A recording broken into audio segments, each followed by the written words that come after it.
Zdravím! Hra, kterou jsme se dnes naučili, se jmenuje Výstup po schodech. Zde jsou pravidla. Hrajeme na schodech, které stoupají od řeky na nábřeží nebo spojují nižší ulici s ulicí výše položenou.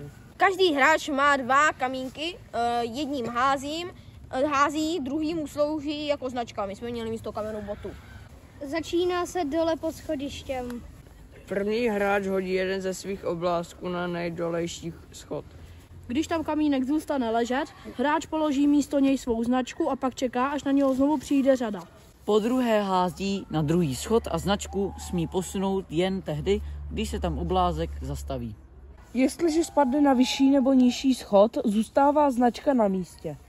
Házíme tedy vždy na ten schod, který je těsně nad ním, kde leží naše značka.